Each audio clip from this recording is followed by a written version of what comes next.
नरेंद्र मोदी जी इस देश के प्रधानमंत्री हैं और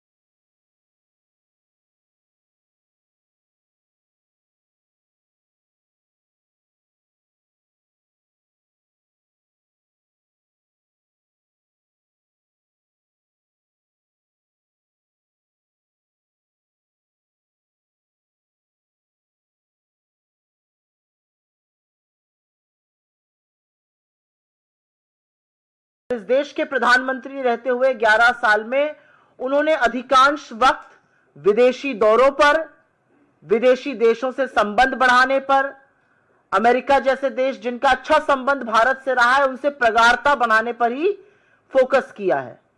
11 सालों में उनका अधिकतर, ज्यादातर ध्यान अपनी रंगी पुती छवि को बनाने का, कैमरे में सही एंगल में आने का, इसी होड़ में बीता है। लेकिन जब आज हमारे देश को विश्व की बड़ी ताकतों, विश्व के बड़े देशों, विश्व के हमारे मित्रों की जरूरत है, तो वो साथ खड़े नजर नहीं आ रहे और बजाय हमारा साथ देने के अमेरिका जैसे देश एडवाइजरी इशू करके कह रहे हैं कि हिंदुस्तान जाना रिस्की है और खास तौर से महिलाएं अकेले हिंदुस्तान बिल्कुल ना जाएं। और यह अमेरिका तब कर रहा है जब वो दूसरी तरफ पाकिस्तान की मेहमान नवाजी कर रहा है, उनको दावतें उड़वा रहा है, उनके लिए लाल कालीन बिछाया हुआ है, उनकी वाहवाही में लगा हुआ है। 11 साल से विदेश नीति का फलसफा यह है कि हमारे लिए एडवाइजरी इशू हो रही है कि हिंदुस्तान ना जाइए और पाकिस्तान के लिए दावतें सज रही हैं।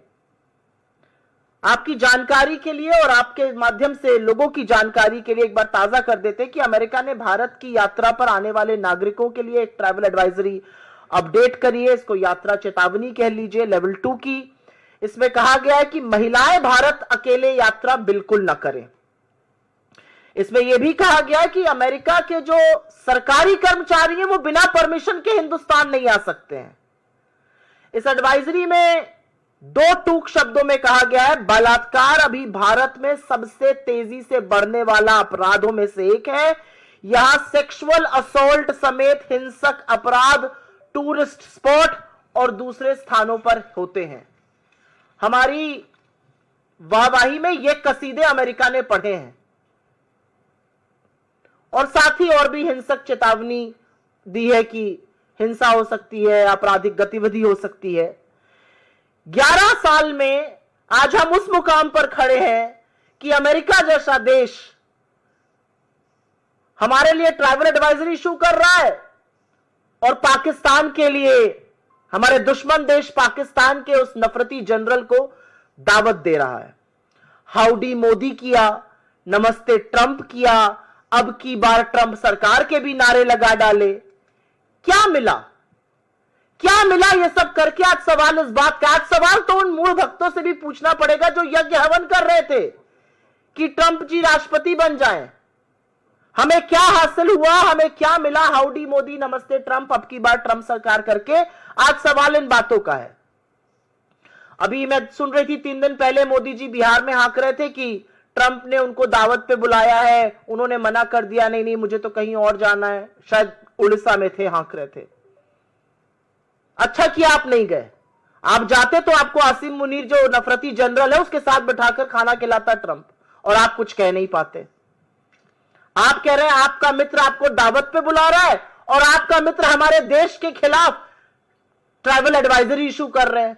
महिलाएं यहां आने लायक नहीं है। अमेरिका के जो पदाधिकारी हैं वो बिना परमिशन के नहीं जाएं, अपने रिस्क पर हम इंडिया जाइए। आपको दावत पे बुलाया जा रहा है, देश के साथ ये किया जा रहा है। तो असलियत यह है कि अपने देश की विदेश नीति को जो धता बताया है मोदी जी ने, उसका फलसफा यह है, क्योंकि विदेश नीति तो कोई है नहीं। विदेश मंत्री लेजर आंख लाल लाल लगाकर रील बनाने में व्यस्त हैं, मोदी जी सही कैमरा एंगल ढूंढने में व्यस्त हैं। 17 बार ट्रंप सीज फायर का श्रेय ले चुके हैं, भारत और पाकिस्तान को समकक्ष खड़े कर चुके हैं। आसिम मुनीर और नरेंद्र मोदी का नाम एक सांस में ले रहे हैं, जो मुझे कतई अच्छा नहीं लग रहा, क्योंकि जो भी हो मोदी जी इस देश के प्रधानमंत्री हैं। लेकिन भाजपा को और मोदी जी को शायद इससे कोई फर्क नहीं पड़ रहा है। हमारे ऊपर टैरिफ लगा दिया, हमारे लोगों को हथकड़ियां बेड़ियां पहनाकर खदेड़ दिया, हमारे देश के खिलाफ इस तरह की बातें हो रही हैं और पाकिस्तान की वाहवाही हो रही है। सबसे बड़ी विडंबना क्या है, हमारे लिए ट्रैवल एडवाइजरी अपडेट हुआ, पाकिस्तान के लिए अपडेट नहीं हुआ। पाकिस्तान का ट्रैवल एडवाइजरी मार्च वाला ही, और बलोचिस्तान और खैबर और पख्तून उधर मत जाइए जहां पर उनके यहां टेररिज्म होता है। इससे बड़ा हमारे माथे पर और कलंक क्या होगा, और सरकार मूक दर्शक क्यों बनी रही है। हमारे लिए हमारे राज्यों में ट्रैवल एडवाइजरी इशू की गई है, पाकिस्तान की ट्रैवल एडवाइजरी में महिला सुरक्षा पर एक शब्द नहीं है। जो आतंकी मुल्क है, जहां पर मसूद अजहर से लेकर हफीज सईद और दाऊद इब्राहिम रह रहे हैं, वहां की कोई ट्रैवल एडवाइजरी अपडेट नहीं हुई है। भारत जैसा देश, हम दुनिया की चौथी अर्थव्यवस्था है, हम एक बड़ा मार्केट है, हम गांधी का देश है, हमारे लिए ट्रैवल एडवाइजरी इशू हो रही है, पाकिस्तान को कोई ट्रैवल एडवाइजरी नहीं इशू की जा रही है। कितनी बड़ी विडंबना है ये, कितना बड़ा विरोधाभास है, इस पर नई दिल्ली को फर्क ही नहीं पड़ रहा है, सरकार सो रही है। और मुझे ऐसा लगता है कि भारत के इतिहास में इससे बड़ी धज्जियां, इससे ज्यादा कलई हमारी विदेश नीति की कभी नहीं खुली है। हम विश्वगुरु बनने का दंभ भरते हैं, लेकिन वैश्विक पटल पर अमेरिका एक भी मौका नहीं छोड़ रहा है हमारी फजीहत करने का। और एक बात बता दो इससे पहले कि अपनी डोमेस्टिक बातों पर चर्चा करें, क्योंकि वो भी जरूरी है। इस एडवाइजरी का बहुत फर्क पड़ता है। यह एडवाइजरी ऐसे ही नहीं कोई फर्रा इशू हो जाता है। इस एडवाइजरी का फर्क हमारे पर्यटन पर पड़ेगा, हमारे यहां आने वाले पर्यटकों पर पड़ेगा, हमारे यहां की जो टूरिज्म से इनकम आती है उस पर पड़ेगा, हमारे यहां आने वाले निवेश पर पड़ेगा, हमारी अर्थव्यवस्था पर पड़ेगा, हमारे लोगों की आय पर पड़ेगा। Just for your information, every foreign fund and every company looks at the risks of travel involved with an investment destination, और उसी तरह से इन्वेस्टमेंट होता है। और नेट एफडीआई का नेगेटिव होना इन्हीं सब चीजों का साक्ष्य है। और अब मैं बात करना चाहती हूं जो कुछ अनकंफर्टेबल चीजें अमेरिका ने उठाई हैं। मैं इस मंच से, मेरे तमाम साथी इस मंच से, कांग्रेस के वरिष्ठ नेता इस मंच से, अन्य तमाम मंचों से महिला अपराध के बारे में बेखौफ होकर बार बार बोलते हैं और सरकार की जवाबदेही तय करते हैं। क्योंकि यह भी सच है कि अगर देश में हर घंटे 43 महिलाओं के खिलाफ अपराध होता है तो चुप रहना संभव नहीं है, उसको नहीं बर्दाश्त किया जाएगा। और लगातार ऐसा हो रहा है। राष्ट्र की राजधानी दिल्ली में एक महिला के साथ बार बार अपराध होता है, वही आदमी उसके साथ बलात्कार करता है जिसकी वो कंप्लेन करने गई थी, जिसकी दिल्ली पुलिस ने कंप्लेन नहीं लिखी जनवरी में, अब वो फिर उसका रेप करता है और उसकी फिर एफआईआर नहीं लिखी जाती है। ओडिशा में एक छात्रा बीच पर गई, वहां पर 10 दानवों ने उसका गैंगरेप कर दिया। असलियत यह है कि छत्तीसगढ़ में एक आदिवासी औरत का इतनी बुरी तरह से गैंगरेप हुआ और उसकी अतड़ियां तक बाहर मिली। मुजफ्फरपुर में दलित बच्ची का सिर्फ गैंगरेप ही नहीं हुआ, उसके बदन पर 20 बार चाकू से गोदे हुए निशान मिले, उसकी अंततोगत्वा 1 जून को मृत्यु हो गई। असम के कछार में, बालाघाट में, मध्य प्रदेश के, मैं पढ़ती ही जा सकती हूं। उत्तर प्रदेश में नाबालिग बच्ची का चलती कार में रेप होता है, उसके साथी को बाहर फेंक दिया जाता है जिसकी मृत्यु हो जाती है। तो ऐसा नहीं है कि सब चंगा है। और यह एक सच है कि अधिकांश जो ऐसे मामले आते हैं, अधिकांश जो ऐसे कांड आते हैं, चाहे वो आईआईटी बीएचयू हो, चाहे वो नाव हो, चाहे वो चिन्मयानंद हो, चाहे वो अंकिता भंडारी हो, चाहे वो हरिद्वार की वो पिशाचनी हो जो अपनी बच्ची का गैंगरेप करा रही थी, या तो वो बीजेपी में पाए जाते हैं, या वो बीजेपी समर्थक होते हैं, या ऐसे अपराध के बाद उनको बीजेपी का संरक्षण मिल जाता है। असलियत इस बात की है, और इसलिए कुछ सवाल जरूर उठते हैं, और ये सवाल उठने वाजिब भी हैं। सवाल इसलिए उठते हैं क्योंकि अगर प्रज्वल रेवन्ना का प्रचार करने मोदी जी जाएंगे, अगर हर कीमत पर आईआईटी बीएचयू के गैंग रेपिस्ट को बचाने में सारी भाजपा जुट जाएगी, तो पॉलिटिकल संरक्षण मिल रहा है, और इसीलिए अपराधी इतने बेखौफ हो रहे हैं। बड़ी बड़ी जो स्कीम्स हैं, चाहे वो निर्भया हो, चाहे वो बेटी बचाओ बेटी पढ़ाओ हो, जो अब मिशन शक्ति के अंतर्गत सब सब्ज्यूम हो गई हैं, उसके लगातार फंड काटे जा रहे हैं। लेकिन इन सब बातों के बावजूद आज सच ये है कि आप डोमेस्टिक फ्रंट पर आप आधी आबादी को देश में न्याय नहीं दे पा रहे हैं, आधी आबादी को देश में सुरक्षित नहीं कर पा रहे, आधी आबादी के खिलाफ जब अपराध होता है तो आपके मुंह से चू नहीं निकलती। आपका संरक्षण अपराधी को मिलता है, बार बार मिलता है। और विदेश में आपकी विदेश नीति इतनी विफल है कि जिनको आप गले लगाए, जिनके आप गले पड़ गए, आपने नमस्ते ट्रंप से हाउडी मोदी तक करा डाला, उनके नारे तक लगा डाले, उनका प्रचार प्रसार तक कराए, वो आपके खिलाफ ट्रैवल एडवाइजरी इशू कर रहे हैं। और भारत सरकार की ओर से एक शब्द नहीं, कोई आपत्ति नहीं। पाकिस्तान के खिलाफ ट्रैवल एडवाइजरी नहीं इशू होगी, हमारे खिलाफ होगी। पाकिस्तान के उस जनरल को बिठाकर दावत उड़वाई जाएगी, हमें पाठ पढ़ाया जाएगा, और हम बिल्कुल चुप हैं। मतलब कहने को तो उनकी रगों में गरम खून और गरम सिंदूर खौलता है। ट्रंप का नाम सुनकर भीगी बिल्ली क्यों बन जाते हैं, कुछ बोलते क्यों नहीं है, मूक दर्शक क्यों बन जाते हैं। इस ट्राइबल एडवाइजरी का हमारी वैश्विक साख पर, वैश्विक पटल पर हमारी विदेश नीति की विफलता पूरी तरह से साफ है, और इसीलिए हमारी इस मंच से मांग है कि गवर्नमेंट ऑफ इंडिया इस मुद्दे को अमेरिका के प्रशासन से, अमेरिका की सरकार के साथ ले, और जो लगातार हमारे साथ हो रहा है, चाहे वो टैरिफ की धमकी हो, चाहे वो हमारे लोगों को खदेड़ना हो जबरन बेबकरी की तरह अमेरिकन मिलिट्री जहाजों में ठूस कर, चाहे वो बार बार श्रेय लेना हो, 17 बार श्रेय ले डाला, एक शब्द नहीं हमारी ओर से। और अब ये ट्रैवल एडवाइजरी, इस पर जरूर भारत सरकार अपनी आवाज बुलंदी से उठाए। I will very, very briefly make a statement in English on something which deserves and needs your urgent attention, because this pertains to India's image, to India's standing at the global stage. The reality is that America has issued a travel advisory of level 2 and has advised its women, especially not to travel alone to India, citing various cases of rape. It also, of course, goes on to say that various kinds of crimes and incidents of violence and terror attacks can happen, and very categorically says that American officials will need permission from the government before they travel to India. What is most ironical amidst this all is that this kind of an advisory is being issued for India, which will have far-reaching impact, and I'll just talk about that in a bit. But nothing of this kind is being issued for Pakistan, which is a terror country, which houses from Masood Azhar to Hafiz Saeed to Dawood Ibrahim to anybody worth talking about as far as the world of terror is concerned. They're all being housed, patronized and given protection by Pakistan. No such advisory for Pakistan. In fact, quite the contrary, we are being issued a travel advisory, and the general from Pakistan is enjoying a meal with President Trump. And President Trump goes on to hyphenate India and Pakistan. I mean, look at where we are in the world and look at where Pakistan is. I take huge offense to our Prime Minister's name being mentioned and hyphenated with the General Asim Munir, who, if you actually ask me, is a terrorist cloaked in that army uniform.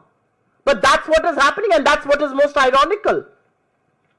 The reality is that in the last 11 years, Mr. Modi has spent disproportionate amount of time pursuing foreign powers, from hugging and forcible hugs to howdy Modi, namaste Trump, ab ki baar Trump sarkar, to going to the US uninvited. He's done everything possible. And look at what America is doing to us. At a time when we need big, large nations of the world to stand with us, America is issuing travel advisories against us. And citing incidents which pertain to the rest of the world. But this really maligns us. And what is the government doing about it? Absolutely nothing. Pin drop silence like always. The reality is that Mr. Trump has taken credit for the ceasefire 17 times. He imposed tariffs on us. He called us an abuser and a fraud. He has put our people in handcuffs and sent them back to India. He's consistently insulting us, and our government chooses to keep quiet. And which is why the question arises, what is our foreign policy worth it? What is the cornerstone of a foreign policy? The cornerstone of a foreign policy is to keep India's interest above all. But Mr. Modi's foreign policy is to get the right camera angle so that he's shot from the good camera angle wherever he is in the world. Our foreign minister is too busy making reels with laser red eyes. So who do you expect to pursue foreign policy from? The reality also is, and I have no qualms in admitting and saying this, that on one hand travel advisory is being issued against us, but nothing on Pakistan, and we are completely mute spectators. We don't say a word. There are certain aspects which the travel advisory has raised, which are obviously troublesome. These are troubles of our own, and we should find solutions to it. We should ensure our women are safe. If 43 women in India meet crime every hour, there will be questions raised. The reality is that here in the national capital, which should be the safest region for women all over the country, unfortunately it is not. It is one of the most unsafe. A woman gets raped by the same man multiple times, and each time she tries to lodge an FIR, the Delhi police refuses to do so. A 19-year-old girl in Odisha on a beach is gang raped by 10 people. A tribal woman in Chhattisgarh is not just raped, her intestines are pulled out. A minor is raped in a moving car in Uttar Pradesh, and her companion is killed and thrown out of the car. A minor girl is not just raped, but she's stabbed 20 times on her body, and she eventually succumbs to her wounds on the 1st of June. I can go on and on, the list is endless. But the reality is that this shows the dichotomy that on a domestic front, we are not being able to save women, we are not being able to deliver justice, and on the foreign front, Mr. Modi's foreign policy has completely fallen flat at a time when you need allies to stand with us. Allies are issuing travel advisory against us. And let me tell you, a travel advisory is very damning. It impacts the number of tourists who will come to India. It impacts the funds that will come, the source of income that tourism generates. It impacts the level of investments that will come to this country. It impacts the basic income of people who are associated with those sectors and otherwise. So these are very damning advisory. And yet the Modi government is absolutely quiet. Each time Mr. Trump has taken credit for the ceasefire 17 times, 3 times on Twitter, 14 times on camera. Absolute pin drop silence from the Modi government. So we demand from this very platform that Indian government should register its protest. Indian government should at the highest level take stern view of this advisory issued. This is not in good faith. This is not good for the country, and this shows double speak of the United States. On one hand, you're issuing advisories against India, but zilch on Pakistan. Pakistan, which is a terror state, is going absolutely scot-free. We are being hyphenated. Our Prime Minister is being spoken about in the same breath. I don't think any of this can be taken lying down. आपके सवालों का स्वागत है. सवाल अगर इसी पर रहे तो मैं बहुत अनुग्रहित रहूंगा. After visiting United States, your working committee member Shashi Tharoor praising Modi and his foreign policy. He wrote an article in Hindu, and that article was shared in social media yesterday by Prime Minister Office. So what is AICC position on this? I am Supriya Srinath, and I am the national spokesperson of the Congress party, and I am addressing you here. And I have to say about our foreign policy what I have said. I have cited a reason to say what I have said. I have cited a very damning travel advisory, and I think that suffices your question. Foreign policy को लेकर ये सवाल उनकी अपनी राय हो सकती है, वो कांग्रेस पार्टी की राय नहीं है. कांग्रेस पार्टी की राय इसलिए नहीं है क्योंकि कांग्रेस पार्टी आपको साक्ष्यों और सबूतों के साथ पूछ रही है. ट्राइबल एडवाइजरी ये कि महिलाएं अकेले नहीं जा सकती हैं. ट्राइबल एडवाइजरी ये कि हिंदुस्तान में रेप बेधड़क हो रहा है, आप बिल्कुल मत जाइए. ट्राइबल एडवाइजरी ये अपने रिस्क पर जाइए. ट्राइबल एडवाइजरी ये कि हिंदुस्तान में कहीं पर भी शॉपिंग मॉल पे या कहीं पर भी पर्यटकों की जगहों पर हिंसा हो सकती है, आतंकी हमले हो सकते हैं। ये ट्रैवल एडवाइजरी हिंदुस्तान के लिए आ रही है, ये ट्रैवल एडवाइजरी पाकिस्तान के लिए नहीं आ रही, ये बाकी आतंकी मुल्कों के लिए नहीं आ रही, ये हमारे लिए कैसे आ सकती है? और ये सच है कि हिंदुस्तान एक बड़ा मार्केट है, हिंदुस्तान अमेरिका का एलाय है, हिंदुस्तान की इकोनॉमी है बड़ी, और ये सबके प्रयास से बनी है। मोदी जी ने उस इकोनॉमी को कम बढ़ाया, ये भी मैं आपको बता दूं, इससे पहले कि एक बाइट काट के बताएं मान लिया कांग्रेस ने, बिल्कुल नहीं माना कांग्रेस ने। हम कहां होते अगर मोदी जी बीच में इकोनॉमी का बंटाधार ना करते। लेकिन यह सच है कि आज हमें बड़ी इकोनॉमी है और उसके बावजूद अमेरिका हमारे साथ इस तरह का बर्ताव कर रहा है।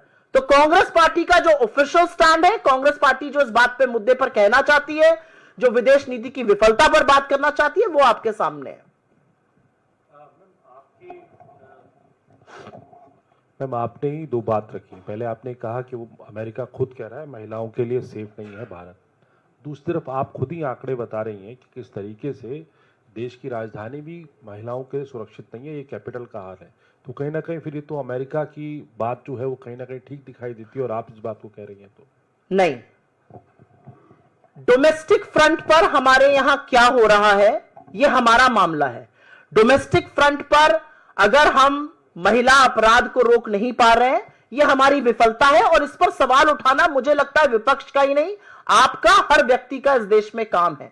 लेकिन अमेरिका उस पर ट्रैवल एडवाइजरी इशू करे और उस पर यह कहे कि बिल्कुल जाना अनसेफ है, और बिल्कुल यह कहे कि वहां पर अकेली महिला को जाना नहीं चाहिए, और उस ट्रैवल एडवाइजरी के बहुत सारे खामियाजे हैं। उस ट्रैवल एडवाइजरी का खामियाजा निवेश है, पर्यटकों का कम आना है, आय है, हमारे के पर्यटन क्षेत्र का बिल्कुल ठप हो जाना है, उसके बहुत सारे खामियाजे। और दिक्कत इस बात की है कि आप भारत के साथ यह सलूक कर रहे हैं और आतंकी मुल्क पाकिस्तान को अपनी गोदी में बिठाकर मुर्ग मुसल्लम खिला रहे हैं, और हमारी सरकार चुप है।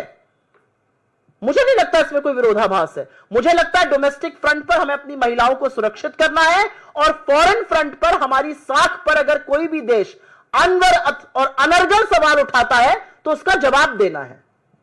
सुप्रिया जी, एक एक्स पर आपने पोस्ट जारी किया है 18 घंटे पहले, जिसमें एक न्यूज़पेपर का हवाला आप दे रही हैं, और उसमें आप कह रही हैं कि पहलगाम आतंकी हमले में जो स्केच जारी किया गया सरकार की तरफ से, वो असल में उन आतंकियों से मेल ही नहीं खाता है, ये आनन फानन में सरकार ने किया है। अब बीजेपी कांग्रेस से सवाल करे कि क्या ये कांग्रेस का सबूत गैंग है जो लगातार इस तरह के हमलों के वक्त सवाल उठाता है? आप मीडिया से आती हैं, आप भी अखबार पढ़ती होंगी सवेरे, उस अखबार के बेसिस पर आपके, चूंकि मैं चैनल में और आप ही के ग्रुप में काम कर चुकी हूं, उसके बेसिस पर आपको बाइट्स इकट्ठा करने को कहा जाता है, उसके बेसिस पर टीवी डिबेट्स होते हैं, उसके बेसिस पर न्यूज स्टोरीज होती हैं।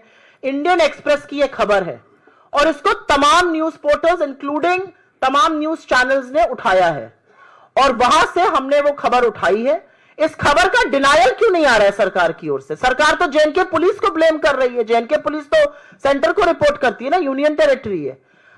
इंडियन एक्सप्रेस की एक खबर है, उस खबर के हवाले से यह बताया गया है कि जो 3 आतंकियों के स्केच रिलीज किए गए थे, असल में वो पहलगाम के आतंकी ही नहीं है, और यह जल्दबाजी में किया गया।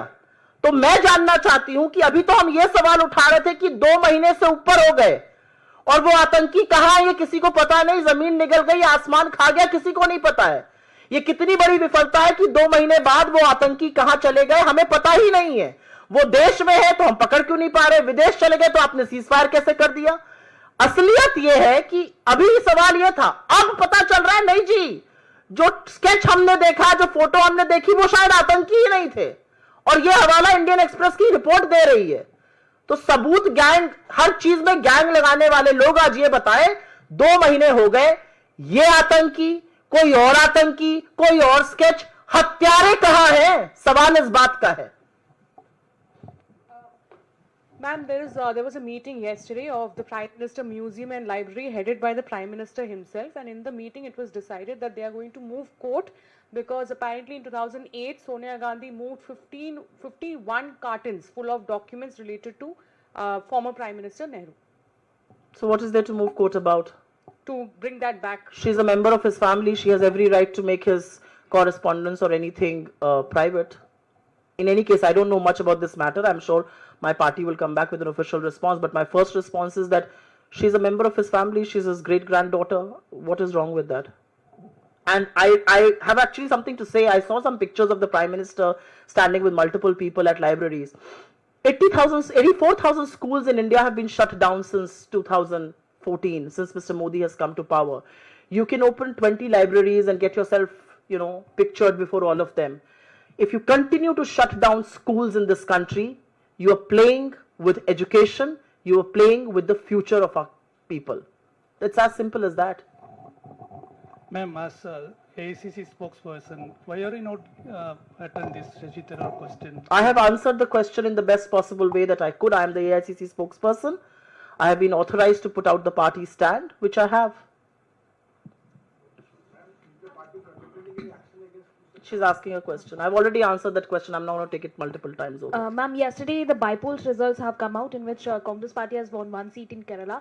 But your own MP, Tariq Anwar, has just tweeted and he has said that Ms. Shakti Singh Gohil has resigned from the post of PCC president, which is a welcome move. But why not other people are also following this step which he has taken? What's your take on it? Quite frankly, as far as the by-polls are concerned, the way I read that verdict is that the BJP won 1 out of the 5 seats.